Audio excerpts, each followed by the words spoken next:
Hi, this is Dennis Fassett, the Cashflow Mercenary, with a Monday morning edition of Cashflow Mercenary TV. Ran into or encountered a guy that I had encountered a couple of weeks ago, a couple of months ago. I'm going to call him Cap Rate Ray.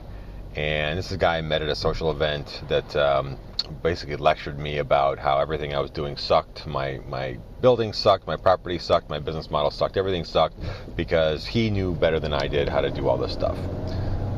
Well, Cap Rate Ray went on to tell me how cap rates rule, how if I'm buying an apartment I need to focus on cost per door, and those are the two most important metrics that are in the whole universe, and if I wasn't, then my business sucked and I was overpaying. Well, anyway, Cap Rate Ray's the kind of guy that I don't even try and educate or try and talk to because he knows everything, and so I just let him think what he wants to think. Well, I got an email from him about something else last night, and it was just funny about the typical lecturing, finger wagging at me about how my business model sucked.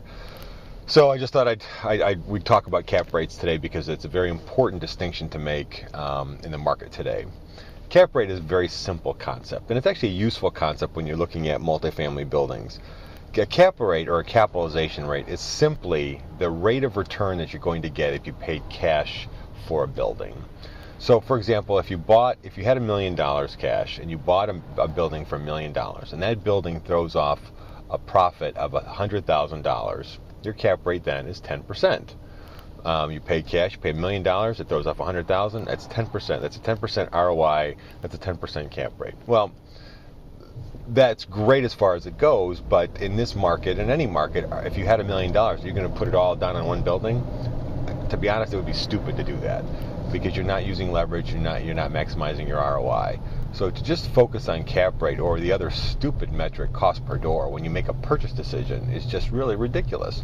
And the reason being is, especially right now with the credit markets are how they are, as bad as they are, you need to take financing into consideration when you're looking at a building.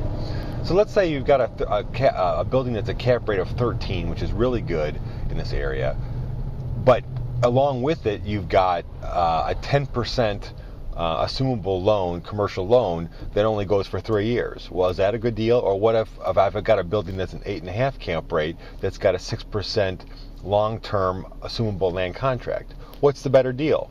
As you see, you've got to take financing into your consideration when you're making a purchase decision because cap rates aren't going to do the trick for you. Cap rates tell you nothing. Cap rates are a really good tool to screen properties.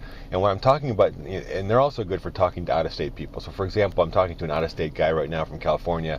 He's talking about looking at buildings that are 4 or 5 cap rates in Southern California, and I'm telling him that here I'm talking about 9 cap rates and above. That kind of provides a frame of reference for him to understand whether or not he wants to be in this market or not and what's available. So to provide a frame of reference, to provide a screening criteria, cap rates are good. But in terms of making a purchase decision, they're worthless. Absolutely, they're less than worthless. It's dangerous, and so is cost per door. So if you see Cap Rate Ray or any guys like Cap Rate Ray that want to tell you to focus on cap rates or focus on cost per door, tell them to go take a jump in the lake. Tell them the cap rates suck for making purchase decisions because they do. It's ROI. As I keep telling you, I should change my name to ROI guy or something like that because ROI, ROI, ROI. It's what you put in your pocket at the end of the month that counts. I don't care what the cap rate is. I don't care what the cost per door is.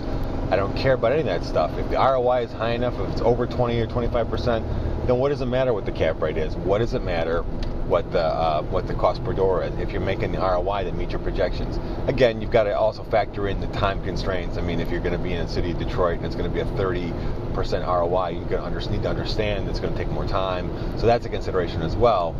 But ROI is the deciding factor that you ought to use when you're making a purchase decision on multifamily properties. This is Dennis Fassett, the Cashflow Mercenary. Happy Monday, and look forward to talking to you again tomorrow.